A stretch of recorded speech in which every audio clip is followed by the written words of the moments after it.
الصلاة والسلام عليك يا سيدي يا رسول الله. بلغت الرسالة وأديت الأمانة ونصحت الأمة وكشفت الأمة وجاهدت في سبيل ربك حق جهاده وعبدت ربك حتى أتاك اليقين. بسم الله الرحمن الرحيم. سبحانك لا علم لنا إلا ما علمتنا إنك أنت العليم الحكيم. إن أريد إلا الإصلاح ما استطعت وما توفيقي إلا بالله عليه توكلت وإليه أنيب. رب اشرح لي صدري ويسر لي أمري واحلل عقدة من لساني يفقهوا قولي. صدق الله مولانا العظيم. மிகச் சிறப்பாக அர்ப்பணிப்பு உணர்வோடு திருமங்கல மஜ்லிஸுல் உலமாவும் KKLM முஸ்லிம் ஜமாஅத்தும் இணைந்து நடத்தி கொண்டிருக்கிற பெண்களுக்கான விழிப்புணர்வு பயான் மஜ்லிஸினுடைய தலைவரும் KKLM முஸ்லிம் ஜமாஅத்தினுடைய தகுதிமிக்க தலைவருமான மரியாதைக்குரிய அன்பு அண்ணன் கணவாய் பிச்சை அவர்களே, முன்னிலை வகித்துக் கொண்டிருக்கிற திருமங்கலம் 5 மஸ்ஜிதினுடைய சங்கை மிகுந்த நிர்வாக பெருமக்களே, வரவேற்புரை நிகழ்த்திய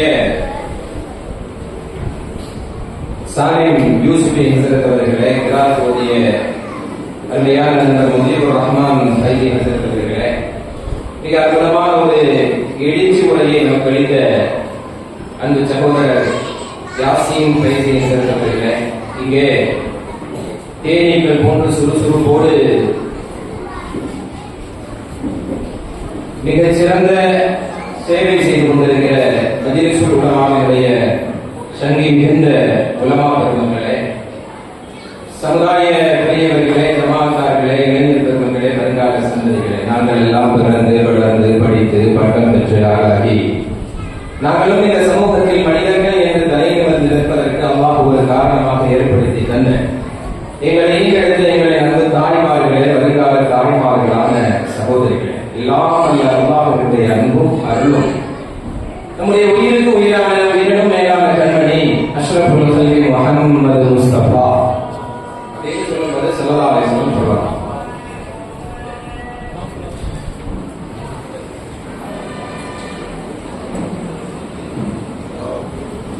வாழ்க்கையில நாம நிறைய தருணங்களை மிஸ் பண்ணிருக்கோம், நிறைய வாய்ப்புகளை இழந்துருக்கோம். அதில் ஒன்றை இமாம்கள் சொல்லுவாங்க, கண்டிப்பாக உங்களுடைய பிரார்த்தனை அங்கீகரிக்கப்படக்கூடிய நேரங்களில் மிக முக்கியமானது பாங்கு சொல்வதற்கு பின்னால் போதப்படக்கூடிய துவா. இந்த துவா அங்கீகரிக்கப்படும் என்கிறதுல எந்த விதமான சந்தேகமும் தேவையில்லை. ஆனா இதனாலதான் நம்ம பேசும்போது அந்த பேச நிப்பாட்டிக்கு உட்காரணும், சொல்லப்படுகிற பாங்குக்கு பதில் சொல்லணும். இமாம்கள் எந்த அளவுக்கு எழுதுறாங்கன்னு சொன்னா, யாரும் பாங்கு சொல்லிக்கிற பொழுது பேசிக் கொண்டிருக்கிறார்களோ அவர்களுக்கு சக்கராத்துடைய நேரத்துல கலிமா வராது. எப்ப சக்கராத்துல கலிமா சொல்லலையோ அப்போ மறுமையுடைய வாழ்க்கைங்கிறது ஒரு பெரிய இழப்பாய். அதுக்குதான் பேச்சாளர்கள் கூட நம்ம என்ன பேச போறாங்க,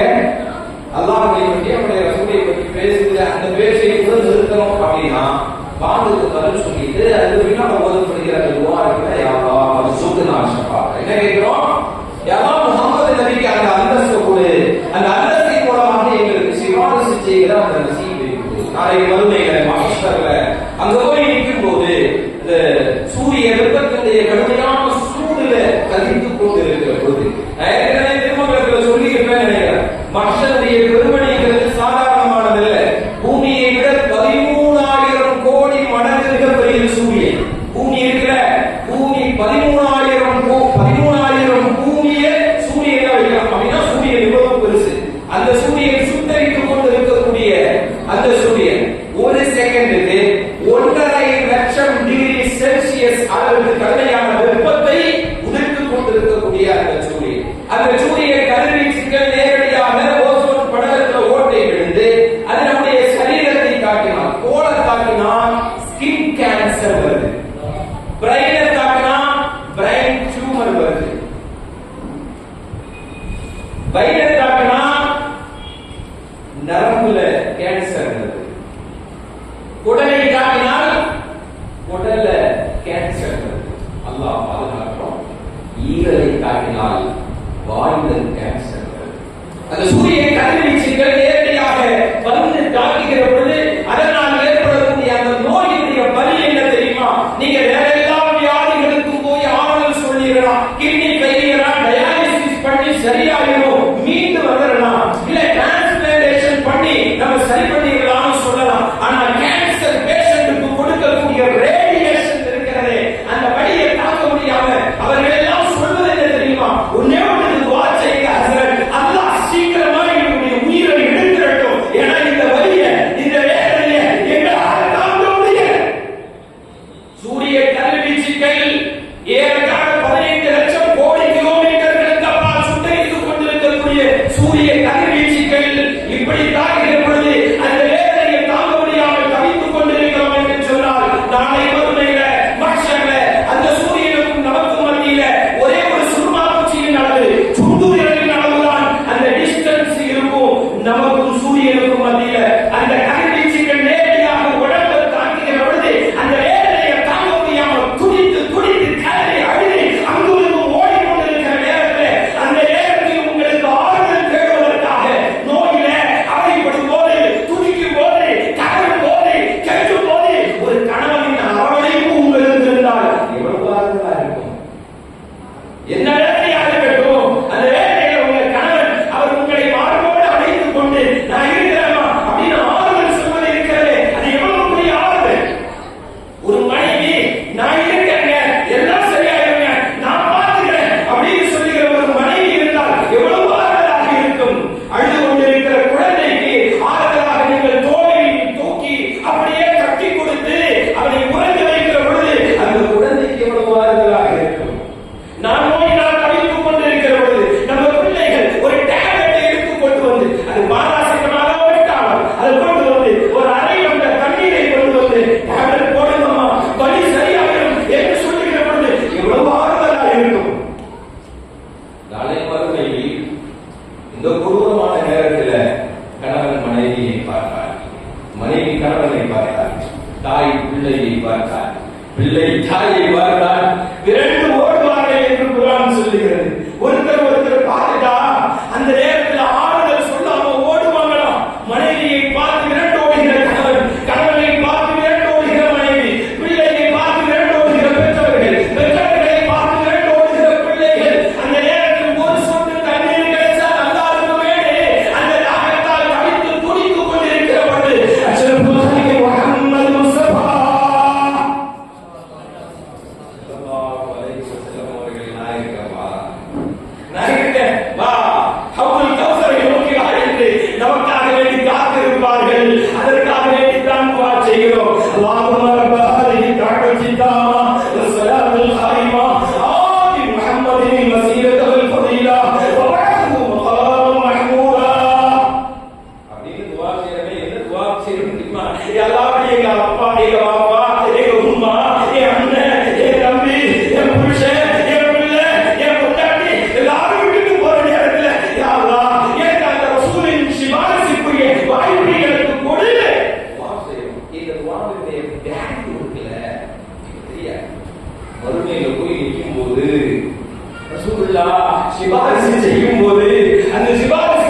பார்த்துட்டு ஆஃப் பண்ணி உங்களுக்கு மறுபடியும் இந்த மொபைல் வந்து ஒன்றும் சிவாஜி செய்ய போறது. நீங்க பார்க்க ஃபேஸ்புக்கோ, ட்விட்டரோ, வாட்ஸ்அப்போ, இன்ஸ்டாவோ, ஷேர்ஸோ ஏதோ உங்களுக்கு வந்து ஹெல்ப் பண்ண போறது இல்லை. எல்லாம் தப்புக்கு வெளியே நீங்க வச்சிருக்கிற என்ன மொபைலா இருக்கட்டும், ஐபோனா இருக்கட்டும், சாம்சங்கா இருக்கட்டும், விவோவா இருக்கட்டும், என்ன லேட்டஸ்ட் மாடலா இருக்கட்டும், மோக்கான கபல்ல உனக்கு இருக்கட்டும் சேர்த்து வச்சு அழக போறாங்களா மொபைல? அதுக்கப்புறம் உங்களுக்கு பின்னால் அந்த மொபைலை யூஸ் பண்றது யாருன்றதுல போட்டியா இருக்கும் உங்களுடைய பிள்ளைகளுக்கு.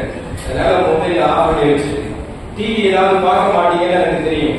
ஏன்னா அந்த நேரத்தில் நீங்க ஓதிட்டு இருக்கீங்க, திருமணத்துல சாலையான பெண்கள் அப்படின்னு சொன்னாங்க. அப்படியும் அதே ஒரு வீட்டுல யாராவது செய்தியோ வேற ஏதோ பார்த்துட்டு இருக்காங்கன்னு சொன்னா டிவியை ரிமோட்டை வாங்கி வச்சு ஆஃப் பண்ணிட்டு வானத்துக்கு பதில் சொல்லி இன்ஷா அல்லாஹ் துஆ செஞ்சு நாளைக்கு மறுமையில் கை செய்யப்படாம ரசூலின் ஷஃபாஅத்துக்குரியவர்களாக மாறும். அப்படி ஏற்றி செய்யலாமா? அல்லாஹ் நபிகள் நாயகம் ஸல்லல்லாஹு அலைஹி வஸல்லம் அவர்களுடைய ஷஃபாஅத்துக்குரியவர்களாக இந்த மனிதர்களை ஆக்கியவர் புரிவார்கள்.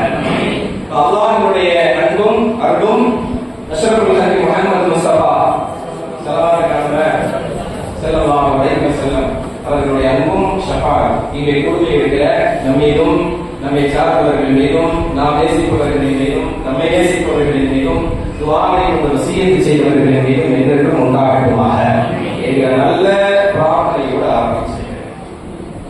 இந்த பயான் பண்ணும்போது முடிஞ்ச உடனே நிறைய ஊர்ல பெரிய ஆட்கள் வந்து சொல்லுவாங்க, அது சும்மா சொல்றதோ இல்லையோ நல்லா இருந்துச்சு அப்படின்னு சொல்லியிருப்போம். வந்து பேசுறவங்களுக்கு ஒரு ஆறுதலா இருக்கேன் அப்படின்னு. இதெல்லாம் சொல்லும் போது நமக்கு ஒன்றும் பெருசா தெரியாது, அது எல்லா ஊர்லயும் சொல்றது தானே அப்படின்னு. நீங்க லோகர் தொழுது பள்ளிவாசல் உட்கார்ந்து இருக்கும் போது ஒரு குட்டி பையன் வந்தாங்க. குட்டி பையன் அந்த பையன் வந்து ஒரு ட்ரௌசர் போட்டுட்டாங்க. அதனால அப்படி வெக்கப்பட்டுட்டே வந்து அஸ்ஸலாமு அலைக்கும் அப்படின்னு. வலைக்கும் அஸ்ஸலாம் அப்படின்னு. சார் நீங்க தானே பேசுனீங்க?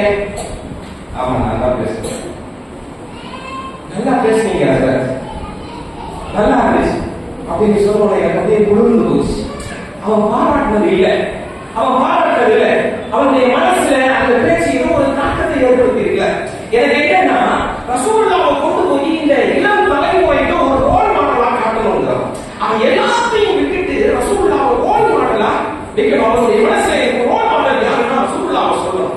உன்னுடைய ரோல் மாடல் யார் அப்படின்னு கேட்கிற நேரத்துல முன்னால ஃபிடல் காஸ்ட்ரோவை சொல்லுவாங்க, அப்படிதானே இல்லையா? சேகுவாராவை சொல்லுவாங்க, அல்லது லெனின, மார்க்ஸ இவங்களை எல்லாம் சொல்லுவாங்க. தமிழகத்தில் இன்னைக்கு பெரிய காமராஜர் இப்படி எல்லாம் சொல்லுவாங்க. ஆனா நம்ம பிள்ளைக்கு என்ன சொல்லணும் தெரியுமா? என் ரோல் மாடல் யார் சொல்லணும்? அவங்க சொல்லணும். எனக்கு அப்படி ஒரு ஆசை. நீங்க இந்த மாதிரி அப்படி சொல்லுவோம், காலையில கூட அப்படி சொன்னேன்னு நினைக்கிறேன். ரோல் மாடலா சொல்லலாம் உங்களுக்கு இந்த பையன் சொன்ன உடனே எனக்கு ரொம்ப சந்தோஷமா போச்சு. என்னன்னா உங்க வீட்டு பிள்ளைங்க எல்லாம் நல்லா இருக்கு, தங்கமான பிள்ளைங்க. அவனுக்கு ஒரு தேடல் இருக்கு. ஒரு அதாவது இந்த வயசுல அவன் என்ன படிக்கிறான் அப்படின்னு கேட்டேன். 8th ஸ்டாண்டர்டோ 7th சொன்னாப்ல. என்ன ரோசர் போட்டுக்க ஒண்ணுல இருக்கு, அவசரமா போர்வை எடுத்து வந்தனா அதான் கவி கையை வீட்டுல போட்டு வந்தேன், தப்பா நினைக்காதீங்க அப்படின்னு. அப்ப என்ன செய்ய, ஒரு பிள்ளை இந்த பிள்ளை இந்த வயசுல நம்ம பேசுற ஒரு மணி நேரம் பேசல, அது வந்து அவனுடைய மனசுல பதிச்சு நல்லா இருக்குன்னு சொல்றாங்க. இவன் ஃபியூச்சர்ல இன்ஷாஅல்லாஹ் நல்லா வருவான். இந்த மாதிரி நல்ல பிள்ளைங்க தான் உங்களுடைய மடியை வளர்த்து கொண்டிருக்கிறார்கள், உங்களுடைய முற்றத்தை கவர்ந்து கொண்டிருக்கிறார்கள், உங்களுடைய வீட்டில் வளர்த்து கொண்டிருக்கிறார்கள். இவங்களை நல்லபடியாக அறிவு செஞ்சு வளர்த்து எடுத்திருக்கிறேன். அதுக்கப்புறம் இதே தேட்டத்தோட இதே இன்ஸ்பயரோட ஒரு மோட்டிவேஷனோட அவங்க வந்துட்டாங்க வச்சுக்கோங்க. உங்களுக்கு துனியாவிலும் கவலை இல்லை, ஆகிரத்திலும் கவலை இல்லை. நீங்க இப்ப கொஞ்சம் யோசிச்சு பாருங்க. இப்ப இருக்கிறவங்களுடைய பிள்ளைங்க நீங்க மௌத்தா போனதுக்கு பின்னால திருமணத்துல ஏதாவது ஒரு கபரஸ்தானத்துல உங்களை கொண்டு போய் அடக்கம் செஞ்சிருவாங்க. உங்களை இல்ல நம்ம எல்லாரையும் கொண்டு போய் அடக்கம் செஞ்சிருவாங்க. நம்மளை பத்தி எவ்வளவு நாள் பேசுவாங்க, நம்மளுடைய நினைவுகள் எவ்வளவு நாள் இருக்கும் கொஞ்சம் யோசிச்சு பாருங்க. எவ்வளவு நாள் இருக்கிற போகுது. உங்களை கொண்டு போய் கபர்ல வச்ச உடனே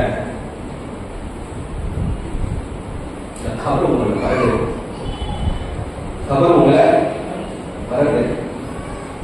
சொந்தக்காரங்க வீட்டுக்கு போறீங்க, வானு கேட்கலன்னா திரும்ப அந்த வீட்டுக்கு போறீங்களா? என்ன வானு கூட கேட்க மாட்டேங்கிறா, அவன் வீட்டுக்கெல்லாம் நான் போனோம்.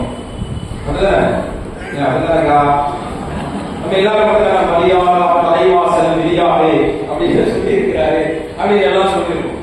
போக மாட்டோம்.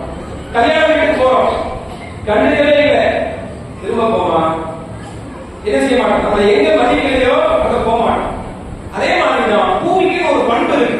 பூமி உங்களை வரவேற்கும். ஏன்னா வரவேற்கலாம் உங்களுக்கு பிடிக்காது. அப்ப கபரில் இருந்து வெளியே வரக்கூடாது. நான் வரவேற்கிறதுனால இந்த கபர் வரவேற்கிற மண்ணு மதிக்கல, அண்ணாவோட மண்ணு என்ன மதிக்கல, வெளியே வரக்கூடாது. வெளியே வந்தா பிரச்சனை யாருக்கு? உங்க வீட்டுக்காரருக்கு. மொத்தம் பண்ண நீங்க மொத்தம் போனா வீட்டுக்காரருக்கு பிரச்சனை, வீட்டுக்காரர் மொத்தம் போனா நமக்கு பிரச்சனை. அதுல மாமியார் மொத்தா போய் திரும்ப வந்தா மருமகளுக்கு பிரச்சனை, மருமகளை குறைஞ்சு போயிட்டாங்க நிம்மதியாக போனா அடுத்த நாள் கபரில் இருந்து வந்தா மாமியாருக்கு பிரச்சனை, நாட்களாக பிரச்சனை, நிறைய பிரச்சனைகள் இருக்குல்ல. அதனால கபர் உங்களை வரவேற்கும். எப்படி வரவேற்கும்? எப்படி வரவேற்கும்? நபிகள் நாயகம் ஸல்லல்லாஹு அலைஹி வஸல்லம் அவர்கள் தங்களுடைய அருமை மகள் ஸைனப் ரலியல்லாஹு தஆலா அன்ஹா அவர்களை அடக்கம் செய்துவிட்டு அவங்க சின்ன வயசுலயே மௌத்தா போயிட்டாங்க. அவங்க ஏற்கனவே அவங்களுக்கு குழந்தை மௌத்தா போச்சு. அதுக்கப்புறம் அவங்களும் மௌத்தா போயிட்டாங்க. மௌத்தா போன அந்த சங்கடத்துல நின்று ரசூலுல்லாஹ் அந்த கபரை எல்லாம் மண்ணெல்லாம் எடுத்து போட்டுட்டு நின்று அப்படியே அழுகிறாங்க. தாரையில அவையாக கண்ணீர் வடிகிறது. ரசூலுல்லாஹ் அழுகிறத பார்த்துட்டு சுத்தி இருந்த சஹாபிகள் எல்லாம் கேட்டார்கள், அல்லது அவகாக யா ரசூலுல்லாஹ், நபியே நீங்கள் அழுகிறீர்கள் நபியே அப்படின்னு கேட்ட உடனே சொன்னாங்க, ஸல்லல்லாஹு அலைஹி வஸல்லம், அன்பு தோழர்களே, என்னுடைய அருமை மகன் ஸைனப், என்னுடைய அருமை மகன் ஸைனப் இந்த தோள்ல போட்டுதான் ஸைனப் வளர்த்தேன், இந்த தோள்ல போட்டுதான் அந்த ஸைனப் வளர்த்தேன். அந்த மழை இன்னைக்கு கபர்ல வச்ச உடனே கபர் ஒரு நெருக்கலை கொடுத்தது. கபருடைய வெல்கம் எப்படி இருக்குமோ கபர் அப்படியே நெருக்கிச்சு. நெருக்குதல்ல என் மகளின் மீதாயுகள் எல்லாம் உடைந்து ஒன்றோடு ஒன்று உரசுகிற சப்தத்தை நான் கேட்கிறேன். என் பிள்ளையுடைய எலும்பு உடைந்து நொறுங்குற சப்தத்தை கேட்டதற்கு பின்னால என்னால் அழாமல் இருக்க முடியுமா என்று நீங்களே மக்களுக்கு துவா செய்கிறார்கள். அல்லாஹும்ம ஃபிர்லி பின்தி ஸைனப், அல்லாஹ்வே என் பிள்ளை ஸைனப் மன்னிச்சு அல்லாஹ், அவள் ஒன்றுமறியாதவள் அல்லாஹ், அவள் கண்ணன் கபடம் இல்லாதவள் அல்லாஹ், உன்னை அதிகம் நேசித்தவள் அல்லாஹ், உனக்காகவே நீ நிறைய தியாகம் செய்தவள் அல்லாஹ், அல்லாஹ்வே உலகத்திலேயே ரொம்ப கஷ்டத்தை அனுபவிச்சுட்டா அல்லாஹ், மறுமையிலையும் அவளை கஷ்டப்படுத்தினாள் அல்லாஹ், நீ இந்த நேரம் என்று துவா செய்கிறார்கள். சஹாபிகள் கேட்டார்கள், யா ரசூலல்லாஹ், அல்லாஹ்வுடைய ஹபீபே, அல்லாஹ்வின் நேசரே, உங்களின் மகளுக்குமா கபரில் நெருக்கம் ஏற்படும், உங்க பிள்ளையுமா கபர் நெருக்கும் அப்படின்னு கேட்ட உடனே ஸல்லல்லாஹு அலைஹி வஸல்லம் அவர்கள் சொன்னார்கள், லவ் நஜா அஹதும் மின் நஹபத்தில் கபர் லா யவாஸஅ. கபருடைய நெருக்கடியிலிருந்து யாராவது தப்பித்திருக்க முடியும் என்று சொன்னால் ஸஅத் இப்னு முஆத் தப்பித்திருப்பார். ஸஅத் இப்னு முஆத் மரணித்த நேரத்தில் 70,000 மலக்குமார்கள் அவருடைய ஜனாசாவை பின்தொடர்வதற்காக வந்தார்கள். உலகத்தில் வாழ்ற மனுஷன் இல்ல, வானலோகத்திலிருந்து 70,000 மலக்குமார்கள் வந்தார்கள். அவருடைய மரண செய்தியை கேட்டு அரிசை சுமந்து கொண்டிருந்த மலாயிகமார்கள் திடுக்கிட்ட காரணத்தினால் அரிசி நடுங்கியது, அரிசி குலுங்கியது. 70,000 மலக்குமார்கள் வந்து அந்த ஜனாசாவை பின்தொடர்ந்தார்கள். ஸல்லல்லாஹு அலைஹி வஸல்லம் அவர்கள் சொன்னார்கள், அவரையும் கபரில் இருக்கும் போது அவரையும் நெருக்கியது என்று சொன்னார். என் பிள்ளை எம்மாத்திரம்னு சொன்னாங்க. என்னுடைய தாய்மார்களே, சகோதரிகளே, நம்மளை கொண்டு போய் கபரில் வச்ச உடனே கபர் நெருக்கும். அப்படி கபர் நெருக்கத்திலிருந்து நாம தப்பிக்கணும்னு சொன்னா அந்த கபருக்கு அருகாமையிலிருந்து நமக்காக ரசூலுல்லாஹ் தன்னுடைய மகளுக்கு துஆ செஞ்சது மாதிரி, ரசூலுல்லாஹ் தன்னுடைய வளர்ப்பு தாய் ஃபாத்திமா பின்த் அஸத் ரலியல்லாஹு தஆலா அவர்களுக்கு துஆ செஞ்சது மாதிரி நமக்காக துஆ செய்கிற பிள்ளைகளாக நம்முடைய பிள்ளைகள் இருக்கிறாங்க. கொஞ்சம் யோசிப்பாங்க, இந்த பிள்ளை இப்ப நம்ம வீட்டுல வளர்ந்துட்டு இருக்கிற இந்த பிள்ளை நம்ம மௌத்தா போனதுக்கு பின்னால எங்க அம்மா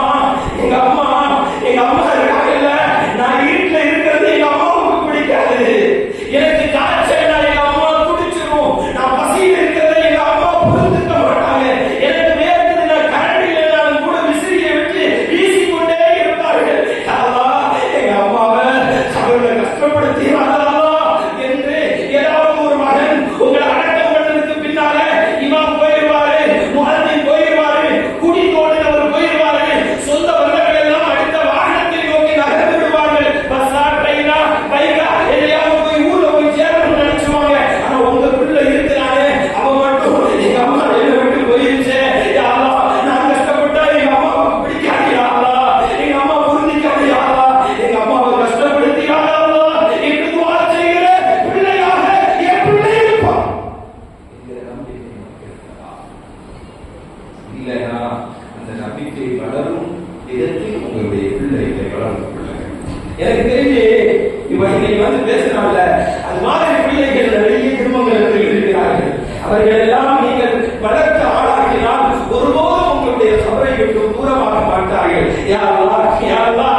சாலிஹான பிள்ளைகளை திருமணங்களுக்கு தந்திருக்கிறார்.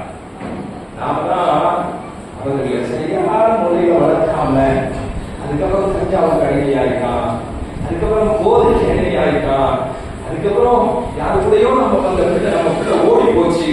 அது மாதிரியான ஒரு சூழ்நிலைக்கு அந்த பிள்ளைகளை தள்ளி கொண்டிருக்கிறோம். அப்படிப்பட்ட சூழலில் இருந்து நம்முடைய பிள்ளைகளை பாதுகாக்க வேண்டும் என்பதற்காக நம்முடைய அடுத்த தலைமுறையை சரியான தலைமுறையாக வளர்க்க வேண்டும் என்பதற்காக வேண்டிதான் பெண்களுக்கான ஒரு மஜ்லிஸை இந்த ஊரில் மீது கவலை கொண்டிருக்கிற அருமையான நண்பர்களான இளம் மூலவிகள் நிறைந்திருக்கிற உங்க ஊர் பிள்ளைகளான மஜ்லிஸ் மூலமா இருக்கிற உலமாக்களின் அமைப்பு ஒரு அமர்வை ஏற்பாடு செய்திருக்கிறது. அல்லாஹ் இந்த அமர்வை நமக்கும் நம்முடைய சந்ததிகளுக்கும் இந்த ஊர் மக்களுக்கும் இதை ஏற்பாடு செய்தவர்களுக்கும் உதவி செய்தவர்களுக்கும் இந்த ஜமாத்தார்களுக்கும் நிரப்பமான ஈருலக நன்மையை வழங்கி நாளை நம்முடைய பொருத்தம் பெற்றவர்களாக நபிகள் நாயகம் ஸல்லல்லாஹு அலைஹி வஸல்லம் அவர்களோடு சுவனத்தில் இருக்கிற பாக்கியத்தை நசீபை நம் அனைவர்களுக்கும் தந்தருள் புரிவாராக.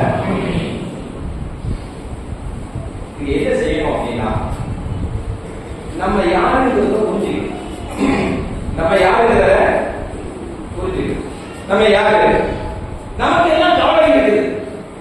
என் வீட்டுக்காரரு என்ன புரிஞ்சுக்கவே மாட்டேங்கிறார் அப்படிங்கிற கவலை இருக்கா இல்லையா? ஆனா வீட்டுக்காரர்களுக்கு எல்லாம் கவலை இருக்கு, கொண்டாட்டி புரியவே மாட்டேங்குது. அவங்களுக்கோ அப்படி ஒரு கவலை. பிள்ளைகளுக்கு என்ன தெரியுமா? பிள்ளைகளுக்கு கவலை எங்க அக்கா அம்மா எங்களை புரிஞ்சுக்கவே மாட்டேங்கிறாங்க. நமக்கு என்ன கவலை தெரியுமா? நம்ம சொல்றத பிள்ளைங்க புரியவே மாட்டேங்க. படின்னு சொல்றோம், நல்லதுக்கு தான் சொல்றோம், ஆனா அவனுக்கு புரியுதா? இப்ப நல்லா படிச்சானா எதிர்காலத்துல நல்லா இருக்க முடியும்னு சொல்றோம், பிள்ளைங்களுக்கு புரிய மாட்டேங்குது. அவனுக்கு என்ன தெரியுமா? எல்லாரும் பைக் ஓட்டுறாங்க, எனக்கும் பைக் வேணும். எல்லாரும் ஃப்ரீ ஃபயர் விளையாடுறாங்க, எனக்கும் ஒரு மொபைல் போட்டு அதை 2GB கார்டு போட்டு தரணும். இப்படி அவர்களுக்கு விருப்பமானதை அவர்கள் கேட்கிறார்கள், நாம சொன்னா புரிய மாட்டேங்குது. நமக்கு விருப்பமானதை நம்ம வீட்டுக்காரர்கிட்ட கேட்கிறோம், அவருக்கு புரிய மாட்டேங்குது. அவரு இப்படி எல்லாம் இருந்தா நல்லா இருக்கும்னு சொல்றாரு, நமக்கு புரிய மாட்டேங்குது. இதெல்லாம் ஏன் தெரியுமா? முதல்ல நம்ம யாருன்னு புரியலாமா? நான் சொல்றது புரியலையோ? முதல்ல நீங்க யாருன்னு எங்களுக்கு புரியாது, அப்புறம் நீங்க என்ன சொல்றது எங்களுக்கு புரியல அப்படின்னு சொல்லிட்டு போயிடாதீங்க. நாம ஏன் இந்த உலகத்தில் படைக்கப்பட்டிருக்கிறோம் இதை புரிஞ்சுட்டா சரியாயிடும். சஹாபிகள் அதை புரிந்திருந்தார். அவங்க எல்லாருக்கும் கஷ்டம் இல்லாம இல்ல, நோய் இல்லாம இல்ல, வறுமை இல்லாம இல்ல, சங்கடம் இல்லாம இல்ல, ஆனால் அதை எல்லாம் எதிர்கொள்கிற மனவலிமையை அவர்கள் பெற்றிருந்தார்கள். தான் யார் அப்படின்னு புரிந்தார். நீ நம்ம முதல்ல நான் யாருன்றதை புரிஞ்சுட்டா அல்லாஹ்வை புரிந்து கொள்ளும். அல்லாஹ்வை புரிஞ்சுக்கணும்னா முதல்ல என்ன செய்யணும்? மன் அரஃப நஃப்ஸஹு ஃபகத் அரஃப ரப்பஹு. நான் யார் என்பதை புரிந்து கொண்டால் அல்லாஹ்வை பற்றி புரிந்து கொள்ளலாம். அல்லாஹ்வை பற்றி புரிதல் நம்ம கிட்ட கிடையாது. நம்ம என்ன நினைச்சிருக்கோம் தெரியுமா? கிறிஸ்தவர்களுக்கு ஈசா அலைஹிஸ்ஸலாம் இயேசு கடவுள் மாதிரி, ஹிந்துக்களுக்கு முருகன் அல்லது சிவன் அல்லது மாரியம்மா கடவுள் மாதிரி, முஸ்லிம்களுக்கான கடவுள் யாரு? அப்படின்னு நம்ம நினைச்சிட்டு இருக்கோம். அப்படிதானே? அவங்களுடைய கடவுள் அது, இவங்களுடைய கடவுள் இது, நம்ம கடவுள் யாரு? நம்ம அல்லாஹ். அல்லாஹ் நமக்கு சொந்தமானவன் அப்படிங்கிறது ஒரு தவறான புரிதல். அல்லாஹ்ங்கிறது ஒரு குறிப்பிட்ட கடவுளின் பெயர் இல்லை, ஒரு குறிப்பிட்ட ஆற்றலின் பெயர். இப்ப அல்லாஹ்வை புரிஞ்சுக்கிட்டோம்னு வச்சுக்கோங்க, அல்லாஹ்னா யாரு, அவனுடைய ஆற்றல் என்ன, அவனுடைய வல்லமை என்ன, அவனுடைய சக்தி என்ன, இதை புரிஞ்சுக்கிட்டா போதும். இந்த உலகத்துல எதை பற்றியும் கவலை இல்லை, எந்த டென்ஷனும் இல்லை. இந்த பிரஸ் பஸ்டர் அப்படின்னு சொல்லுவாங்க, பிரஸ் பஸ்டர் அந்த மாதிரி பெயின் இல்ல.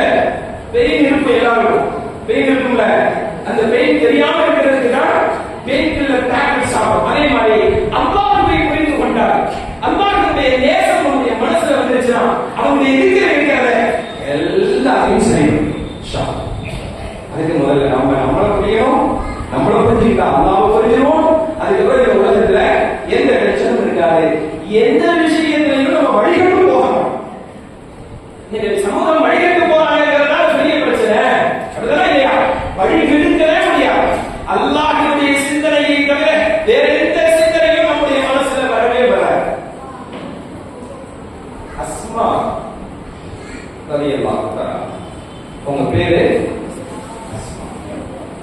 அஸ்மான் ஆயிஷா நாயகியுடைய அக்கா பேரும் அஸ்மான் வரலாம். இவங்க ஜாஃபர் இப்னு அபீ தாலிப் ரலியல்லாஹு தஆலா அவர்களுடைய மனைவி அஸ்மா. அந்த அம்மாவுக்கு 19 வயசு. நீங்க யாருன்றத புரிஞ்சுக்கிட்டா, அல்லாஹ் யாருன்றத புரிஞ்சுக்கிட்டா எவ்வளவு பெரிய கான்பிடன்ட் உங்களுக்கு வருங்கிறதுக்காக ஒரு வரலாறு. 19 வயசு அவங்களுக்கு. நம்ம இப்போ 19 வயசுல தான் மேக்ஸிமம் கல்யாணம் பண்ணி கொடுக்கும், அப்படிதானே? ஆனா அந்த காலத்துல அப்படி இல்லை. அவங்க ஒரு 7-8 இயர்ஸ்லயே ஏஜ் அட்டன் பண்ணிடுவாங்க. ஒரு 11-12 வயசுலயே கல்யாணம் பண்ணி கொடுத்துருவாங்க. இப்ப 19 வயசுல அவங்களுக்கு 3 குழந்தை. இந்த 3 குழந்தைகளோட அவங்க ஹிஜ்ரத்துக்கும் போயிட்டு வந்துட்டாங்க. இப்போ முத்தா அப்படிங்கிற ஒரு யுத்த களம், அந்த யுத்த களத்திற்காக சஹாபிகளை நபிகள் நாயகம் ஸல்லல்லாஹு அலைஹி வஸல்லம் அவர்கள் தேர்வு செய்கிறார்கள். அது ஒரு பெரிய வரலாறு. அங்க ஸல்லல்லாஹு அலைஹி வஸல்லம் சொன்னாங்க, இந்த படைக்கு ஸெய்த் இப்னு ஹாரிஸா தலைமை ஏற்கட்டும்.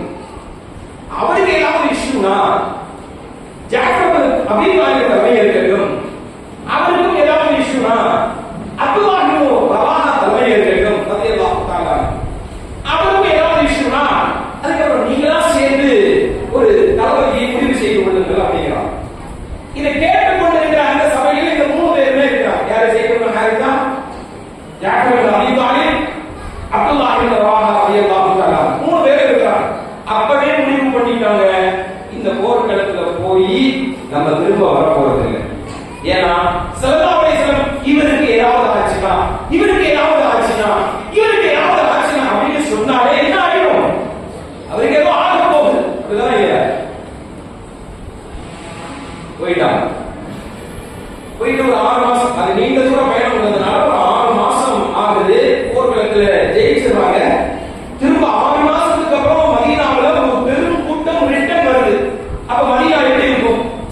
திருமங்கலத்துல இருக்கிற 6 மஹல்லாக்களுக்கும் பெருவாரியான மக்கள் கல்ஃபுக்கு போயிட்டு உம்ராவுக்கு போயிட்டோ இல்ல ஹஜ்ஜுக்கு போயிட்டோ இல்ல சம்பாதிக்கிறதுக்கு போயிட்டோ ஒரே நேரத்துல ரிட்டர்ன் வருவாங்க. அப்படின்னா சென்னை ஏர்போர்ட் ஃபுல்லா திருமங்கலமாக இருக்கும், அப்படிதானே இல்லையா? ஏன்னா எல்லாரும் மொத்தமா வரும்போது அப்ப திருமங்கலம் எப்படி இருக்கும்? அதே மாதிரி மதீனா வந்து அல்லாஹ் போடப்படுது. எந்த வீட்டை பார்த்தாலும் தன்னுடைய தகப்பனை வரவேற்கிறது பிள்ளைங்க, கணவனை வரவேற்கிறது மனைவி, பிள்ளைகளை வரவேற்கிறது பேரண்ட்ஸ். இப்படி எல்லாம் ரொம்ப ஹாப்பி மூமெண்ட்ல இருக்கா, ஒரு சந்தோஷமான ஒரு தருணம். அவங்க வீட்டுல 3 குழந்தைங்க. அந்த அம்மா குளிச்சு ட்ரெஸ் பண்ணி அக்கரெல்லாம் பூசி குழந்தைகளை எல்லாம் குளிப்பாட்டி புது ட்ரெஸ் போட்டு தலையை சீவி எண்ணெய் தேய்ச்சி பவுடர்லாம் போட்டு அக்கரெல்லாம் பூசி அப்படியே ஜோடிச்சு இருக்கிறாங்க. பிள்ளைகளை ஜோடிச்சுட்டு தந்தையை ஜோடிச்சுட்டு வர்ற கணவர் பசியோட தான் வருவாரு. நீண்ட தூரம் பயணத்துல இருந்து முதல்ல அவருக்கு நல்ல ஃபுட்டு கொடுக்கணுங்கிறதுக்காக அன்னைக்கு இருக்கிற ரொட்டி தான் அன்னைக்கு ஒரு ஃபேவரட் ஃபுட்டு. அந்த ரொட்டிக்காக மாவை பிசைஞ்சு உருண்டை பிடிச்சிட்டு இருக்கிற நேரத்துல மதீனாவில் மஸ்ஜித் நபவியில வந்திருக்கிற சஹாபிகள் எல்லாம் பேசிக் கொண்டிருக்கிறார்கள். அப்போ ரசூலுல்லாஹ் கேட்கிறாங்க, ஜாஃபர் இப்னு அபீ தாலிப் அவரை வரவேற்று இந்த குடும்பம் இருக்கு, இவங்களுக்கு ஒண்ணுமே தெரியாது. அத்தா எப்பமா வருவார், குழந்தை எல்லாம் அம்மாட்ட வந்து கேட்குது. அந்த வீட்டுல அவங்க அத்தா வந்துட்டாங்க, இவங்க வீட்டுல இவங்க பாப்பா வந்துட்டாங்க. அம்மா நம்ம பாப்பா எப்பமா வருவாங்க அப்படின்னு குழந்தைகள் எல்லாம் அம்மாட்ட வந்து கேட்குது. அம்மா சொன்னாங்க, வருவாங்கப்பா வருவாங்கப்பா அப்படின்னு சமாதானப்படுத்துகிறார்கள். குழந்தைகள் எல்லாம் தெருவில் வந்து பார்க்குது, எங்க அத்தா எங்க வர்றாங்க, பாப்பா எங்க வர்றாங்க அப்படின்னு எதிர்பார்க்குது. வீட்டுக்குள்ள வருது, அம்மா நம்ம பாப்பாவை எங்க பண்ணலாமா அப்படின்னு சொல்லுது. தெரியல ஒரு வீடு எப்படி இருக்கும்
வேற வழி இல்லாம நபிகள் நாயகம் ஸல்லல்லாஹு அலைஹி வஸல்லம் அவங்களே போறாங்க.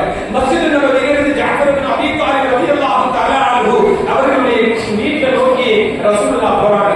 அந்த வீட்டுல உள்ள சூழல் என்னன்னு தெரியுமா? பாப்பா வருவாங்க, பாப்பா வருவாங்க, குழந்தைகள் சந்தோஷமாக தனக்குள் பேசி மகிழ்ந்து சிரித்துக் கொண்டிருக்கிறார்கள். தூரத்தில் ரசூலுல்லாஹ் வரவும் நடைமுறையெல்லாம் அப்படியே பாப்பா மாதிரி இருக்கும்ல, பார்த்த பையன் நேரமா போய் அம்மா நம்ம பாப்பா வந்துட்டாங்கம்மா அப்படின்னு சந்தோஷமா சொல்றாங்க. அந்த அம்மா வந்து வெளியே எப்படி பார்ப்பாங்க, அவங்களுக்கு தெரியுங்கள, மனைவி தெரியுங்களா, கணவன் யாரு, ரசூலுல்லாஹ் யாரு, அவங்க தூரத்துல இருந்து பார்த்து சொன்னாங்க, அது நம்ம அப்பா இல்ல, நம்ம பெரிய அப்பா, நம்ம பெரிய தாது அப்படின்னு சொன்னாங்க. இவங்களுக்கு அந்த வரைக்கும் நிகழ்வு தெரியாது. நபிகள் நாயகம் ஸல்லல்லாஹு அலைஹி வஸல்லம் அவர்கள் வருகிறார்கள், சலாம் சொல்கிறார்கள், எல்லோரும் பதில் சொல்கிறார்கள். ஸல்லல்லாஹு அலைஹி வஸல்லம் வந்து அந்த வீட்டில் இருக்கிற ஒரு இருக்கையில் அமர்வாங்க. ஒரு பேச்சுவார்த்தைக்கு பின்னால் பேசவே இல்லை. அங்கே பார்க்கிறார்கள் 3 பிள்ளைங்க வரிசையா நிற்குது. கடைசி பையன் குட்டி பையன், அதை விட கொஞ்சம் பெரிய பையன். பெரிய பையனுக்கு மட்டும்தான் கொஞ்சம் விவரம் தெரியும். இந்த 3 குழந்தைகளையும் அப்படியே பார்க்கறாங்க. குழந்தைங்க நல்லா ட்ரெஸ் பண்ணி முடியெல்லாம் சீவி அதெல்லாம் பூசி பாப்பாவை எதிர்பார்த்து காத்துக் கொண்டிருக்கிறார்கள். இந்த குழந்தைகளுக்கு என்ன சொல்றது இந்த ரசூலுல்லாஹ்வுக்கு தெரியல. அந்த அம்மா அஸ்மா ரலியல்லாஹு தஆலா கிச்சனுக்குள்ள போய் ஸ்கிரீனை இழுத்து போட்டா கிச்சன் அப்படின்னு அவங்க சின்ன குடிசை வீடு, ஸ்கிரீனுக்கு பின்னால் என்று சமையல் அறையை கவனித்துக் கொண்டிருக்கிறார்கள். அடுத்து கணவர் வருவாரு, அவருக்கு ரசூலுல்லாஹ்வுக்கு சேர்த்து சாப்பாடு கொடுக்கணும் அப்படிங்கிறது அவங்க கிச்சன்ல ஒர்க் பண்ணிட்டு இருக்கிறாங்க. ரசூலுல்லாஹ் அந்த குழந்தையை பார்த்து பாப்பா வருவாங்கன்னு அப்படியே எதிர்பார்ப்போடு இருக்கிற அந்த குழந்தையை பார்த்த உடனே ரசூலுல்லாஹ்வுக்கு கண்ணீர் வருது. என்ன பேசுறதுன்னு தெரியல. அந்த பெரிய பையனை கூப்பிட்டாங்க. கூப்பிட்டு தன்னுடைய மார்போடு அழைத்துக் கொண்டார்கள். அந்த பையனும் ரசூலின் மார்போடு அப்படியே சாய்த்து கொண்டார். ரசூலுக்கு இன்னும் கண்ணீர் வருது. இந்த மூத்த பையனை கட்டி பிடிச்சு ரசூலுல்லாஹ் அழுகிறத பார்த்துட்டு இளைய பையன் அப்படியே பதிலளிக்கிறார். என்ன நடக்குதுன்னு அவருக்கு ஒன்றும் புரியல. அவரையும் ரசூலுல்லாஹ் கூப்பிட்டு சேர்த்து அழைக்கிறார்கள். கடைசியாக அந்த 3வது பையன் குட்டி பையன் இருக்காங்க, அவருக்கு ஒண்ணுமே தெரியல. அவரையும் சேர்த்து 3 பேரையும் கட்டி பிடிச்சு நபிகள் நாயகம் ஸல்லல்லாஹு அலைஹி வஸல்லம் அவர்கள் உங்க அப்பா வரமாட்டாருன்னு எப்படி இந்த பிள்ளைங்களுக்கு சொல்றது தெரியாம அழுகிறார்கள். அந்த அழுகையினுடைய முரள சப்தம் கிச்சனுக்கு கேட்குது. அந்த அம்மா ஸ்கிரீனை விளக்கி பார்த்தா ரசூலுல்லாஹ் 3 பிள்ளைகளையும் கட்டி பிடிச்சு அழுது கொண்டிருக்கிறார்கள். பதட்டம் தொற்றி கொண்டது அந்த அம்மாவுக்கு. யார சொல்லலாம், யார சொல்லலாம், லிமன் தரிக்க யார சொல்லலாம், நீங்க ஏன் அழுகிறீங்க அப்படின்னு கேட்டதான் தாமிரம். ஸல்லல்லாஹு அலைஹி வஸல்லம் அவர்கள் அழுகையை கட்டுப்படுத்த முடியல. தேவி அழ ஆரம்பித்து விட்டார்கள். ரசூலுல்லாஹ் தேவையில்லை, அழுதில்லை.